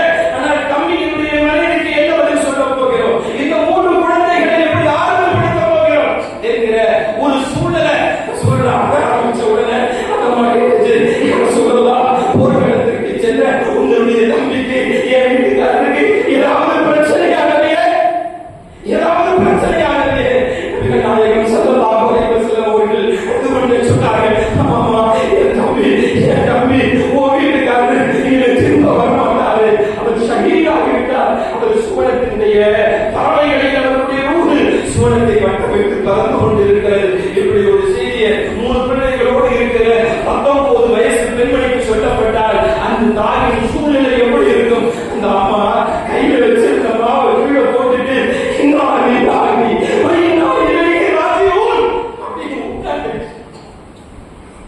கொஞ்ச நேரத்துக்கு அந்த வீட்டுல எந்த சத்தமும் இல்லை. இப்பதான் அந்த பிள்ளைகளுக்கு தெரியுது, ஓஹோ நம்ம அப்பா வரமாட்டாங்களோ, நம்ம அப்பா ஷஹீதாகிட்டாங்களோ, நம்ம எதிர்பார்த்து காத்து கொண்டிருந்த நம்முடைய கணவன் வரமாட்டாரோ அப்படின்னு அந்த குழந்தைகளுக்கு தெரியுது. அந்த குழந்தைகள் சத்தம் போட்டு அழுது ரசூலுல்லாஹ் அழ, அந்த குழந்தைகள் அழ, அடுக்கலையில் அமர்ந்து கொண்டு அந்த தாயார் அழ. கொஞ்ச நேரம் அங்கே மௌனம் தொடர்கிறது. இந்த மௌனத்தை கலைத்துக் கொண்ட அஸ்மா ரலியல்லாஹு தஆலா கேட்டாங்க, ரசூலுல்லாஹ் ஒரு உதவி செய்ய முடியுமா? என்னம்மா செய்யணும்? ஸல்லல்லாஹு அலைஹி வஸல்லம் கேட்டாங்க, என்னம்மா செய்யணும்? இல்ல கடைசி நேரத்துல என் கணவருடைய அருகாமையில் இருந்த ஏதாவது ஒரு தோழரை நாம் பார்க்கணும், நாம் பேசணும், அவங்க கிட்ட கொஞ்சம் அனுமதிக்க முடியுமா? அப்படி அழைத்து வர முடியுமா? ஸல்லல்லாஹு அலைஹி வஸல்லம் கேட்டாங்க, ஏன் கேட்கிற? கடைசி நேரத்தில் உன்னுடைய கணவருக்கு அருகில் இருந்த நபித்தோழரை குறித்து ஏன் கேட்கிற? நபியே, என் வீட்டுக்காரரு உங்க தம்பி நாங்க சந்தோஷமா வீட்டுல உட்கார்ந்து பேசிக்கிட்டு இருக்கும்போது என் மடியில அவர் படுத்திருப்பாரு. நான் அவருடைய தலையை கோதி கொடுத்து கொண்டிருப்பேன். அப்படி நாங்க மகிழ்ச்சியான அளவலாவை கொண்டிருக்கிற நேரத்துல நிறைய விஷயங்களை நாங்க பேசுவோம். அப்படி பேசுகிற நேரத்துல தான் அவர் சொல்லுவார், அஸ்மா எனக்காகவே ஒரு துவா செய்தியா அஸ்மா, எனக்காகவே ஒரு பிரார்த்தனை செய்தியா அஸ்மா. என்னங்க உங்களுக்கு செய்யாமலா வேற என்ன துவா? உங்களுக்கு செய்யாம துவா என்ன துவா? என்ன செய்யணும் சொல்லுங்க. உங்களுக்காகவே நான் அல்லாஹ்விடத்தில் கேட்கிறேன். ஒண்ணும் இல்ல அஸ்மா, எனக்கு ஒரே ஒரு ஆசை இருக்கு. நான் மௌத்தா போற நேரத்துல நோன்பாளியாக மௌத்தா. என் ஆசை என்ன தெரியுமா? அல்லாஹ்வை சந்திக்கும் போது நான் நோன்பாளியாக இருக்கணும். இதுல என்னங்க இருக்கு? நான் யோசனை இருக்கேன். யார் சொல்லலாம்? நான் நினைச்சேன் அவர் ஒரு 60-70 வயசுல மௌத்தா போவாரு. அந்த நேரத்துல மௌத்தா போற நேரத்துல அவர் நோன்பு வச்சுட்டே மௌத்தா போகணும் அப்படின்னு நான் துவா செய்து கொண்டிருந்தேன். ஆனால் என்னுடைய கணவர் இவ்வளவு சீக்கிரமா என்னை விட்டு போவாருன்னு தெரியாது. ஆனாலும் அவருடைய இறுதி நிலைமை எப்படி இருந்துச்சு எனக்கு கொஞ்சம் தெரியணும். நபிகள் நாயகம் ஸல்லல்லாஹு அலைஹி வஸல்லம் அவர்கள் ஜாஃபர் இப்னு அபீ தாலிபோடு இறுதியாக இருந்த ஒரு நபியோடவே அழைத்தார். அவர் வந்தார். அவருக்கு கேட்டாங்க, என்ன நடந்துச்சு? யா ரசூலல்லாஹ், ஸைத் இப்னு ஹாரிஸா அவர் ஷஹீதாக்கப்பட்டதற்கு பின்னால் நீங்கள் சொன்னது போன்று ஜாஃபர் இப்னு அபீ தாலிப் கொடியை சுமந்து கொண்டு எங்களுக்கு தளபதியாக வழிநடத்தி கொண்டிருந்தார். அந்த கொடியை தூக்கி பிடித்துக் கொண்டு அவர் எதிரிகளுடைய கூட்டத்திற்கு உள்ளே புகுந்து எதிரிகளை சின்ன அடைகளாக சிதறடித்துக் கொண்டிருக்கிற நேரத்தில் அந்த கொடி உயர உயர உயர உயர பறந்து எதிரிகளின் கூட்டத்திற்கு முன்னே போய் அது முஸ்லிம்களின் கொடி பறக்கிறது என்பதை தெரிந்து கொண்ட எதிரிகள் எப்படியாவது அவரை பின்னால் இழுக்க வேண்டும், முஸ்லிம்களுடைய கூட்டத்தோடு தன்னோடு இருந்தாக வேண்டி சுற்றி நின்று தாக்க ஆரம்பித்தார்கள். அவருடைய வலது கையை வெட்டினார்கள். ஏன்னா கொடிங்கிறது இந்த பக்கத்துல தான் இருக்கணும். ஆனால் அது எதிரிகளுடைய கூட்டத்துக்கு உள்ள போனோட எல்லாருக்கும் ஒரு பதட்டம் ஆயிடுச்சு. முஸ்லிம்கள் ஜெயிச்சுட்டாங்களோ, அவர்களின் கொடி நம்ம இடத்துல வந்து பறக்கல அப்படிங்கிற பதட்டம். அதனால அந்த கொடியை வெட்டணுங்கிறதுக்காக சுற்றி நின்று ஜாஃபர் இப்னு அபீ தாலிபை தாக்க ஆரம்பித்தார்கள். அவர் கொடியை பிடித்துக் கொண்டு ஒரு கையால் போரிட்டுக் கொண்டிருந்தார். அவர் கொடியை பிடித்துக் கொண்டிருக்கிற அந்த வலது கையை வெட்டினார்கள். அவர் அந்த கொடியை அப்படியே தன்னுடைய இடது கையில் தாங்கிக் கொண்டு கூட்டத்திலே நின்றார். அவருடைய இடது கையையும் வெட்டினார்கள். அவர் 2 கைகளையும் இடத்திற்கு பின்னாலும் இஸ்லாமிய அடையாளமான அந்த கொடி விடக்கூடாது என்பதற்காக வெட்டப்பட்ட கைகளை கொண்டு புஜத்தோடு சேர்த்து அந்த கொடியை பிடித்தார். வலது கையை வெட்டினார், இடது கையை பிடிக்கிறார், இடது கையை வெட்டினார், தோல் புஜத்தோடு சேர்த்து பிடிக்கிறார் சொல்லி சுற்றி நின்று அவரை காட்ட ஆரம்பித்தார்கள். அவருடைய கொடியை அவர் விடாமல் கடித்து பிடித்து போராடி கொண்டிருந்தார். ஏறத்தாழ 80 வெட்டுக்கள் அவருடைய உடலிலே விழுந்ததற்கு பின்னால் கொடி சாய்ந்ததே. அப்துல்லாஹ் இப்னு ரவாஹா போய் கொடியை பிடித்துக் கொண்டார். ஜாஃபர் இப்னு அபீ தாலிப் சாய்ந்து விட்டார். 80 வெட்டு காயங்களோடு உறுப்புகள் சிதைக்கப்பட்டு இறுதி சுவாசத்திற்காக போராடி கொண்டிருக்கிற பொழுது நான் ஒரு தோல் பையில் தண்ணீரை கொண்டு அவருக்கு ஓடினேன். கடைசி நேரத்தில் கொஞ்சம் தண்ணி கொடுத்துடலாம்னு அந்த தண்ணியை வாயில ஊற்ற போற நேரத்துல இன்னி அப்திரு இந்தல்லாஹி ஸாய், நான் இன்றைய நோன்பை அல்லாஹ்வுடைய சன்னிதானத்தில் துறப்பதற்கு ஆசைப்படுகிறேன். என்ன சொன்னாரு? இப்ப நான் நோபாளியா இருக்கிறேன், அல்லாஹ்வை போய் நோன்பு துறக்கணும் ஆசைப்படுறேன், எனக்கு தண்ணி தராத என்று கலிமா சொல்லி மரணித்து விட்டார். இந்த செய்தியை கிச்சன்ல இருந்து 3 குழந்தைகளோடு விதவையாக்கப்பட்ட அஸ்மா ரலியல்லாஹு தஆலா அவர்கள் கேட்கிறார்கள். இப்படி சொன்ன உடனே அல்ஹம்துலில்லாஹ் அல்ஹம்துலில்லாஹ் அல்ஹம்துலில்லாஹ் அந்த அம்மா சொல்லுது, இன்னா லில்லாஹி சொல்லி 5 நிமிஷம் கூட ஆகல. இந்த செய்தியை கேட்ட உடனே அந்த அம்மா சொல்லுது, அல்ஹம்துலில்லாஹ் என் கணவனின் விருப்பப்படி நோன்பாளியாக மரணிக்கிற நசீபை கொடுத்த அல்லாஹ் உனக்கே புகழ். நம்ம கல்வில வந்துருச்சுன்னு சொன்னா கணவன் அல்லாஹ்வை எப்படி சந்திக்க வேண்டும் என்று விரும்புகிறாரோ அப்படி சந்திக்க வேண்டும் என்கிற ஒரு சூழலுக்கு நாம் நகர்ந்து வருவோம். 3 பிள்ளையை விட்டு போயிட்டாரு, என்ன விட்டு போயிட்டாரு, இந்த கவலை, இந்த டென்ஷன், இந்த பழக்கம் இதெல்லாம் இருக்க. ஏன்னா அவர்களே புரிந்து கொண்டார்கள். நாம் எதுக்காகவே இந்த உலகத்துக்கு வந்துருவோங்கிறத புரிஞ்சுக்கிட்டாங்க. அல்லாஹ் யாருங்கிறத புரிஞ்சுக்கிட்டாங்க. நாம அல்லாஹ்வை சந்திக்க போறோம்ங்கறத புரிஞ்சுக்கிட்டாங்க. இந்த உலகத்துல நாம ரொம்ப நாள் வாழ போறதில்லை அப்படின்னு புரிஞ்சுக்கிட்டாங்க. இந்த புரிதல் சஹாபா பெண்மணிகளுக்கு இருந்துச்சு. அதனால மிகப்பெரும்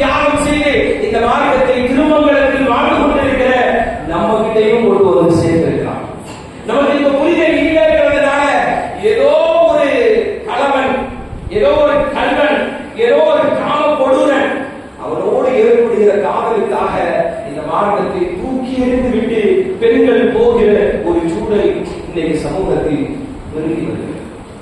அது மாதிரியான சூழலில் இருந்து இந்த சமூகம் பாதுகாக்கப்பட வேண்டும் அப்படின்னு சொன்னா நம்ம யாருங்கிறத முதல்ல நம்ம வழங்கணும், அல்லாஹ் யாருங்கிறத விளங்கணும், எதற்காக வேண்டி படைக்கப்பட்டிருக்கிறோம் அப்படிங்கிறத விளங்கணும். அதை விளங்குறதுக்கு என்ன செய்யணும்? இது எப்ப விளங்கும்? எப்ப விளங்கும்னா நம்முடைய கண்ணு இருக்குல்ல, நம்முடைய கண்ணு நம்ம எல்லாத்தையும் பார்க்கிறோம்னு நினைக்கிறோம். நம்ம எல்லாத்தையும் பார்க்கிறோம்னு நினைக்கிறோம். பார்க்கிறோமா? பார்க்கிறோமா? கொரோனா வைரஸ் எப்படி இருக்குன்னு நம்ம யாராவது பார்த்துருக்கிறோமா?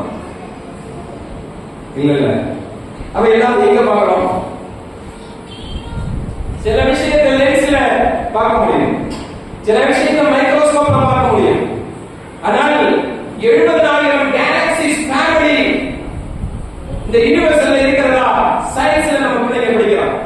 உங்க வீட்டு பிள்ளைங்களுடைய 5th ஸ்டாண்டர்ட் சயின்ஸ் புக்ல இருந்து எடுத்து பாருங்க. சூரிய குடும்பம் அப்படின்னு, சூரிய குடும்பத்துல தான் நம்ம இருக்கோம். அதுக்கு நாம என் குடும்பத்திலே இல்ல இருக்கோம். எங்க மாமியார் மாமனார் இல்ல, அவர் ஏதோ சூரிய குடும்பம். என்ன நம்ம குடும்பத்திலே நம்ம இல்ல. அப்ப சூரிய குடும்பம்ங்கிறது 70,000 கோள்களை கொண்டது. நமக்கு வந்து ஒரு 5 கோள்கள் 9 கோள்கள் தான் தெரியும், அப்படிதானே நம்ம படிக்கிற நேரத்தில். இப்ப 70,000 கோள்கள் இருக்கு, கோள்கள். இப்படி 70,000 கேலக்சிஸ் ஃபேமிலி இருக்கு. 70,000 into 70,000 அப்படி தெரிவிக்கோங்க. நீங்க எல்லாம் மேக்ஸ்ல கீழ அடிக்கடி கேள்விப்பட்டது. அப்ப இவ்வளவு இருக்கிற இந்த பிரபஞ்சத்துல அந்த வெளியில நமக்கு சூரியன் மட்டும்தான் தெரியும். சூரியன் இருக்கிற நேரத்துல நிலவு தெரிய மாட்டேங்குது, அப்படிதானே?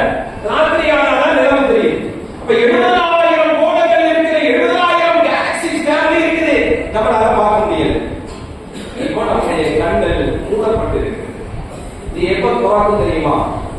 இது எப்ப திறக்கும் தெரியுமா? அல்லாஹ் குர்ஆன்ல சொல்றான், ஃபகஷஃப்னா அன்க கிதாக். நாம் நம்முடைய கண்களை இருக்கிற அந்த மூடலை விலக்குவோம். ஃபபஸருக யௌம ஹதீத். அப்பதான் உங்களுடைய பார்வை நிலைக்குற்றி இருக்கும். அப்பொழுது தெரியுமா, திரும்ப நம்ம வாழ்ந்த வாழ்க்கை எல்லாம் வாழ்க்கையே இல்லையா? நாம சாப்பிட்ட சாப்பாடு, நம்ம உடுத்தின உடை, நம்ம குடிச்ச பானங்கள், நம்ம அனுபவித்த இன்பங்கள், நாம கேட்ட பாடல்கள், நாம செய்த சீரியல்கள், நாம் காதலித்த காதல்கள், நாம் அடைந்த உல்லாசங்கள் ஒண்ணுமே இல்லையா அப்படின்னு எப்ப தெரியும்? எப்ப தெரியும்? நம்முடைய கண்களில் இந்த 3 வருடங்கள் நீக்கப்பட்டதற்கு பின்னால்.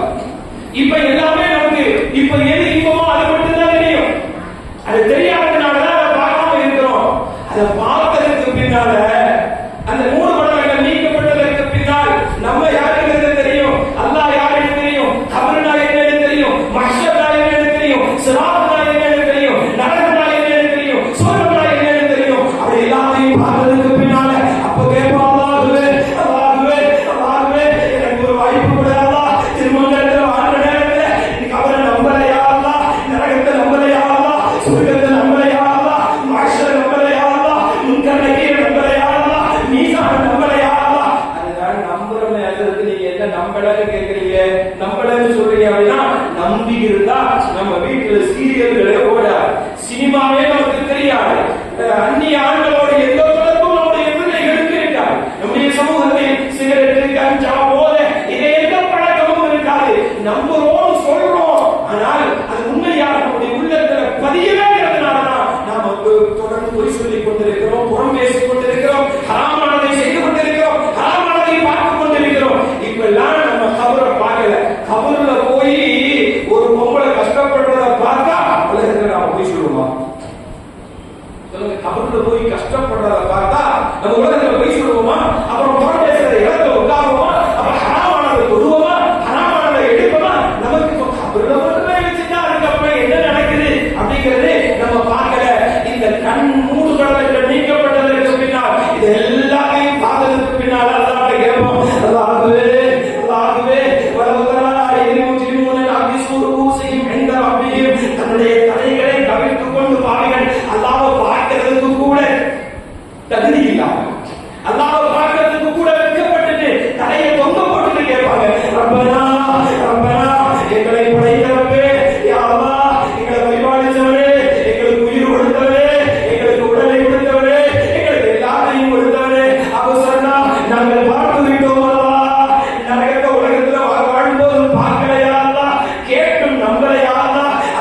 நரகத்துல இறங்கலையா எங்களை நாங்க மாத்திக்கணும்னு நினைக்கிறையா? இப்ப பார்த்துட்டோம் அவசரமா உன்னுடைய நரகத்தை கண்டால் காத்து விட்டோம் சமயனா அந்த நரகத்தினுடைய அந்த ஓலங்களை சத்தங்களை இப்ப நாங்க கேட்டுட்டோம். மறுபடியும் எங்களை திருமங்கலத்துக்கு அனுப்பலாம், மறுபடியும் எங்களை பூமிக்கு அனுப்பலாம். நாங்கள் சாலிகள் எங்களுடைய ஒரு நிமிஷம் கூட, எங்களுடைய ஒரு செகண்ட் கூட, எங்களுடைய ஒரு பிராக்சர் ஆஃப் செகண்ட் கூட எதையும் நோக்கி திரும்பாத நாங்கள் சாலிஹா நல்லவர்கள் மட்டுமே செய்வோம். குர்ஆனை ஓதிக்கொண்டே இருப்போம். சுன்னத்தான தொழுகைகளை தொழுது கொண்டே இருப்போம். தான தர்மங்களை செய்து கொண்டே இருப்போம். யா அல்லாஹ், எங்களுக்கு ஒரு வாய்ப்பு கொடு, மறுபடியும் அனுப்பு அப்படின்னு நம்ம கேட்போம், கதறுவோம், கேட்போம். இந்த கண்களுடைய இந்த திரை இருக்குல்ல, இந்த திரை விளக்கப்பட்டது. இந்த பூ விழுந்துருச்சுன்னு சொல்லி ஐ ஃபவுண்டேஷன்ல போய் ஆபரேஷன் பண்ணுவோம்ல, என்ன இருக்கும்? புரை அப்படிதான் இருக்கு. பூ விழுந்துருச்சுன்னு சொல்லுவோம். கண்ணுக்கு மேல ஒரு திரை இருக்கும். இந்த திரை எப்ப நீக்கப்படும்னா மௌத்தா போற நேரத்துல நீக்கப்படும். அப்பதான் நமக்கு பார்வையே தெரியும். நம்ம என்ன நினைக்கிறது தெரியுமா? மௌத்து முடிவு நினைக்கிறோம்.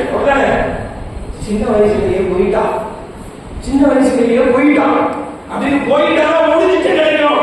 அது முடிவல்ல, அதுதான் துவக்கம், அதுதான் துவக்கம். அதற்கு பின்னால் இருக்கிற வாழ்க்கையின் துவக்கம். எல்லாவற்றையும் பார்ப்போம். ஆஹா, இது இவ்வளவு விசாலமானதா இந்த பிரபஞ்சம், இதற்கு பின்னால் எவ்வளவு இருக்கிறதா அப்படின்னு பார்ப்பதற்கு பின்னால் கேட்கும் போது அந்த வாய்ப்பு வருவானா? வருவானா? இப்போ ஒரு 40 வயசுல உங்க பிள்ளை உங்ககிட்ட வந்து, ஏமா நீ படிக்க சொல்ற காலத்துல நான் படிக்கலாமா, ஏன்னா படிக்கலையம்மா அப்படின்னு சொன்னா உங்களுக்கு கோபம் வருவா வராதா? அட சனிய, உன்னை படிக்க வைக்கிற காலத்துல படிக்காம இப்போ அது படிக்க முடியும், சாவ போற வயசுல படி. ஆனா என்ன தெரியுமா, நம்முடைய திருமங்கலம் ஜமாத்துக்கு வந்து அல்ஹம்துலில்லாஹ், நீங்க 60 வயசுல போய் குர்ஆன் ஓதணும்னு சொன்னாலும் மறுசார். நீங்க 60 வயசுல போய் நான் குர்ஆன் ஓதணும் அப்படின்னு சொன்னாலும் கூட உங்களுக்கு குர்ஆன் ஓதி தருவதற்கு மதரசா இந்த ஜமாத் எவ்வளவு அற்புதமான ஏற்பாடு செஞ்சிருக்கு பாருங்க. சரி, மக்கள் நடக்கும் போது ஏன் கேட்டாங்களா? நீ படிக்கிற காலத்துல மதரசா வராம 60 வயசுல என்ன குர்ஆன் ஓத போற கேட்கிறாங்களா? உங்களுக்கு மீது இறக்கம் காட்டுகிறார்கள். எப்படியாவது அந்த குர்ஆனை படிச்சு குர்ஆன் உங்களுக்கு தமிழில் துணையாகட்டும், குர்ஆன் உங்களுக்கு மனுஷரின் துணையாகட்டும், குர்ஆனுடைய மீசானை கரமாகட்டும், குர்ஆனுடைய சலாத்தில் கணக்க செய்யட்டும், குர்ஆன் உங்களை கொண்டு போய் சொர்க்கத்தில் சேர்க்கட்டும் என்கிற கருணை பார்வை ஜமாத்திற்கும் உலமாக்களுக்கும் உங்களுக்கு மீது இருக்கிறது. அல்லாஹ் உங்களுக்காக காட்டுறான். நிறைய வாய்ப்பை தந்திருக்கிறான். இவ்வளவு நாள் நமக்கு ஆயுஷை தந்திருக்கிறான், இவ்வளவு நாள் நமக்கு ஆரோக்கியத்தை தந்திருக்கிறான், உங்களை மீது கவலைப்படுகிற உலமாக்களையும் ஜமாத்தையும் உங்களுக்கு தந்திருக்கிறான். இதையெல்லாம் வேஸ்ட் பண்ணிட்டு மறுமையை போய் எல்லாத்தையும் பார்த்துட்டே ஒரு வாய்ப்பு கிடையாது அப்படின்னு சொன்னா அல்லாஹ் சொல்லுவான், கல்லா இன்னஹா கலிமத்துன் ஹுவ கலிமுஹா, அது ஒரு பைத்தியக்காரனின் உலகம். 60 வருஷம் வாழ்ந்த திருமங்கலத்துல அப்ப அல்லாஹ் சொல்ல போனல, அப்ப தொழுக போனல, அப்ப சீரியலே பார்த்து உட்கார்ந்து, அப்ப சினிமா பாட்டியே உட்கார்ந்து, இப்ப வந்து மூதேவி என்ன தொட போறேன், இப்ப வந்து நோக்க வைக்க போறேன். அது பைத்தியக்காரனின் உலகம் என்பதாக குர்ஆன் சொல்லுகிறது. அல்லாஹ் மூதேவிகளுடைய கூட்டத்திலிருந்து நம்மை பாதுகாத்து தந்திருக்கிறான். சீதேவிகள் யாருன்னா இப்ப அல்லாஹ் எனக்கு ஒரு வாய்ப்பு தந்திருக்கிறான். நான் உதாரணத்துக்கு முன்னால என்னால என்னென்ன நல்ல காரியங்கள் செய்யணுமோ அது எல்லாம் செஞ்சிடணும். அம்மல்லதீன சுழையு ஃபில் ஜன்னதி ஹாலிதீன ஃபீஹா மாதாமத்தி ஸமாவாத்து வல் அர்த். அல்லாஹ் குர்ஆன்ல சொல்லுவான், நல்லவர்கள் யார் தெரியுமா? அவர்கள் சுவனத்தில் நிரந்தரமாக இருப்பார்கள். சுவர்க்கத்துல போய் மௌத்தாகணும்னு நினைச்சா மௌத்தாக முடியுமா?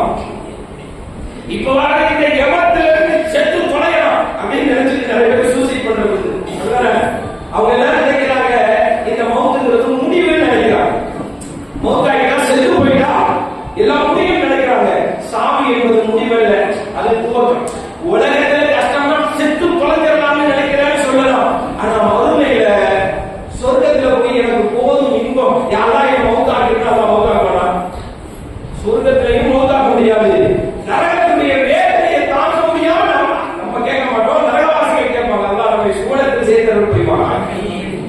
ஆமீன காணும். நரகவாசிகள் கேட்பார்களாம், அல்லாஹ் எங்களை மௌத்தாக்கு, எங்களால இதை தாங்க முடியல. லா யதூகுன ஃபீகல் மௌத இல்லல் மௌத்தல் ஊலா. இந்த உலகத்துல வாழும்போது மௌத்தா போகல, இதுதான் மௌத்து. நீ நாளைக்கு மஹ்ஷர்ல மௌத்தாக முடியாது, நாளைக்கு கபர்ல மௌத்தாக முடியாது, நாளைக்கு நரகத்துல மௌத்தா போகணும்னு அல்லாஹ்ட்ட கேட்டா மௌத்தா போக முடியாது. அதனால அல்லாஹ் தந்திருக்கிற இந்த வாய்ப்பை இன்ஷா அல்லாஹ் பயன்படுத்திக்கலாம். அல்லாஹ் ரப்பல் இஸ்ஸத் இந்த நசீபை, இந்த பாக்கியத்தை நம் அனைவர்களுக்கும் தந்தருள் புரிவானாக. மறுமையில போய் கை சேதப்பட்டு நஷ்டப்பட்டு கதறி துடிச்சு அல்லாஹ்வுடைய யாருக்கும் அந்த வாய்ப்பை கொடுத்ததில்லை. யாருக்காவது கொடுத்திருக்கிறானா? மௌத்தா போற நேரத்துல ஃபிரௌன் கேட்டான். மௌத்தா போற நேரத்துல ஃபிரௌன் கேட்டான்.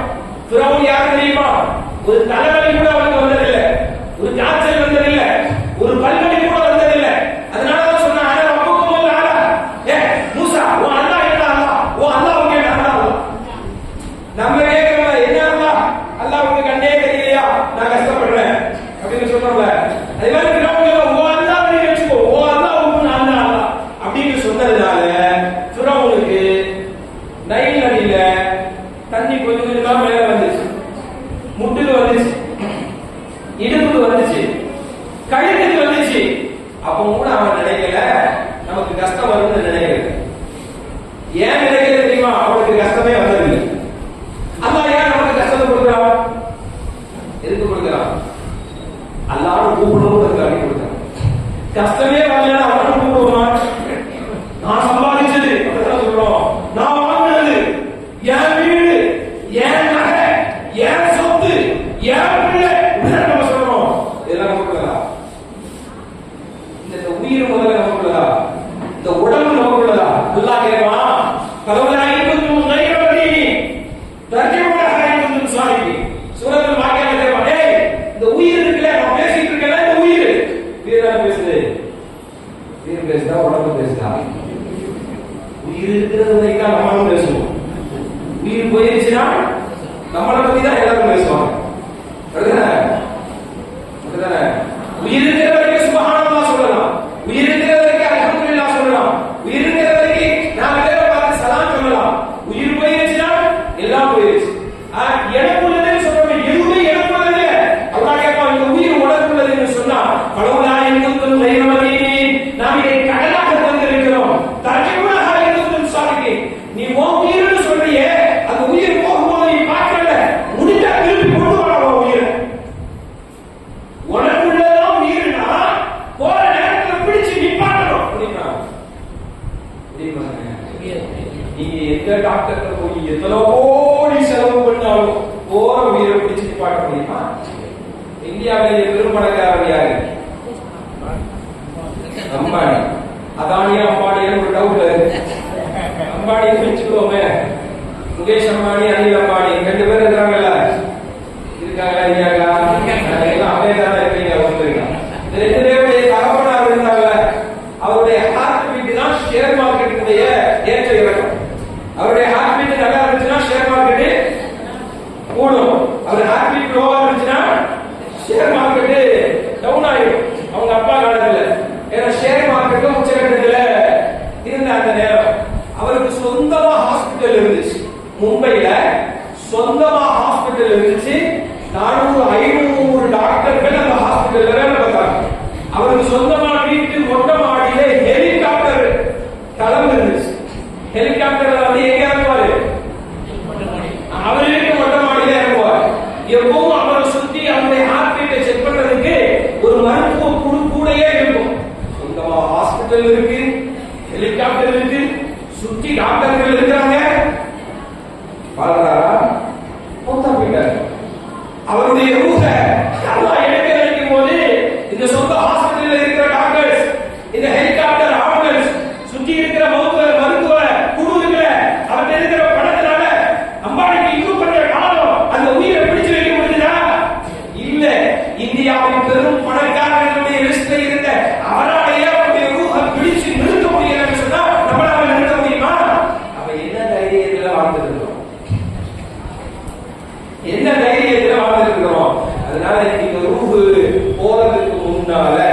இன்ஷா அல்லாஹ் என்ன செய்யணும்? நல்லபடியா வாழ்ந்து மௌத்தா போயிடணும். இன்ஷா அல்லாஹ் நம்ம எல்லாரும் எங்க இருக்கணும்? அதுக்குதான் இந்த கூட்டம். நம்மளும் சொர்க்கத்தில் இருக்கணும், நம்முடைய கணவனும் சொர்க்கத்தில் இருக்கணும், நம்முடைய பிள்ளைகளும் சொர்க்கத்தில் இருக்கணும், நம்முடைய உறவுகளும் சொர்க்கத்தில் இருக்கணும். இது மட்டுமல்ல, இன்ஷா அல்லாஹ் நீங்க நினைத்து வைக்கணும், நம்முடைய எதிரிகளும் கூட சொர்க்கத்தில். ஸல்லல்லாஹு அலைஹி வஸல்லம் அப்படிதான் நினைச்சாங்க. எதிரிகளும் கூட சொர்க்கத்துக்கு வர வேண்டும் என்பதுதான் நபிகள் நாயகம் ஸல்லல்லாஹு அலைஹி வஸல்லம் அவர்களின் உயர்ந்த பண்பாக இருந்துச்சு. அதன் அடிப்படையில் சூனத்தை நோக்கி பயணிக்க வேண்டிய நம்முடைய ஜெனரேஷன் கொஞ்சம் அப்படியே திசை திரும்பி போகுது. இந்த உலக வாழ்க்கை என்ன அப்படிங்கிறத நீங்க புரிஞ்சுக்கிட்டீங்கன்னு சொன்னா அவர்களுக்கு புரிய வைப்பீங்க. புரிஞ்சுக்கிட்டீங்கன்னு சொன்னா நல்லபடியாக உலகத்துல வாழ்ந்து நல்லபடியாக மரணித்து நல்லபடியாக இன்ஷா அல்லாஹ் நாளைக்கு மறுமையில சுவர்க்கத்துல இருக்கணும். அதற்குரிய முயற்சியை இன்ஷா அல்லாஹ் இப்ப இருந்து துவங்கணும். நீர் வைக்கலாமா? என்ன நியத்து? ஏதோ ஒரு நீர் அடுத்த தடவை பயணத்துக்கு வரக்கூடாது. உட்கார வச்சுட்டு நீயத்து வைக்கலாமா அப்படியே கேட்கலாம். அப்படி இல்ல, இன்ஷா அல்லாஹ் நம்ம எல்லாரும் சொல்றது, நம்ம எல்லாரும் நம்மளால எது எது செய்ய முடியுமோ அந்த நல்லதை எல்லாம் செஞ்சிடும். நம்ம மனசாட்சி உறுத்துதுல இதெல்லாம் பாவம், அது நமக்கு இதெல்லாம் சொல்லி தர வேண்டியதில்லை. உடனே மாமியாரை பத்தி புறம் பேசும்போது மனசாட்சி உறுத்துதா? அப்ப அது தப்பு. மருமகளை பத்தி 4 பேருக்கு சொல்லும் போது மனசாட்சி உறுத்துதா? உறுத்தலையா? அப்ப அது தப்பு. ஸல்லல்லாஹு அலைஹி வஸல்லம் சொன்னாங்க, எதையெல்லாம் செய்யும் போது உங்க மனசாட்சி உறுத்துதோ அதையெல்லாம் செய்யக்கூடாது. எதையெல்லாம் செய்யும் போது இதனால நமக்கு பயன் இருக்குதுன்னு நினைக்கிறோம், சந்தோஷம் இருக்குல்ல, ஒரு 4 பேருக்கு நல்லது செஞ்சிட்டோம் ஒரு சந்தோஷம் இருக்குல்ல, அந்த சந்தோஷம் எதையெல்லாம் கிடைக்கிறதோ அதெல்லாம் நல்லது. அதனால நம்மளால என்னென்ன கெடுதிகள் இருக்கிறதோ கெட்டது இருக்கிறதோ அதையெல்லாம் விட்டுறணும், எதெல்லாம் நல்லது இருக்கிறதோ அதெல்லாம் செஞ்சிடணும். அப்படிப்பட்ட நசீபை பாக்கியத்தை எல்லாம் நல்ல அல்லாஹ் நம் அனைவர்களுக்கும் தந்தல் புரிவானாக என்கிற நல்ல பிரார்த்தனையோடு முடித்துக் கொள்கிறேன். பாரத அல்ஹம்துலில்லாஹி ரப்பில் ஆலமீன். அஸ்ஸலாமு அலைக்கும் வரஹ்மத்துல்லாஹி வபரகாத்துஹு.